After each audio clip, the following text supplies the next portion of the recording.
తూర్పుగోదావరి జిల్లా నల్లచెర్ల మండలం అనంతపల్లిలో విషాదం చోటు చేసుకుంది.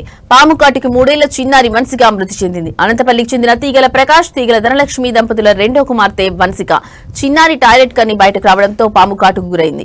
దీనితో వన్సికను స్థానిక పిహెచ్సికి తరలించి వైద్యం అందించగా పరిస్థితి విషమించడంతో తాడేపల్లిగూడెం ఏరియా ఆసుపత్రికి తరలించగా అప్పటికే చిన్నారి వన్సిక మృతి చెందినట్లు వైద్యులు ధృవీకరించారు. దీంతో చిన్నారి కుటుంబ సభ్యులు కన్నీరు మున్నీరుగా విలపిస్తున్నారు.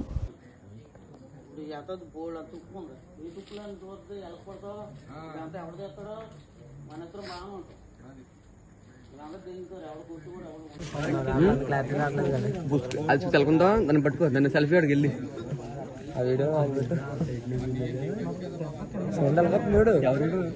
మెదర్ దగ్గర వచ్చి తిరిగినప్పుడు కొట్టేయాలరా.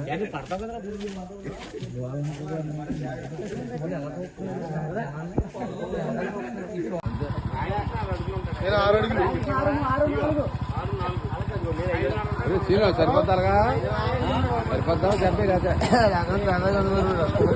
మా నువ్వు కూడా తప్పగా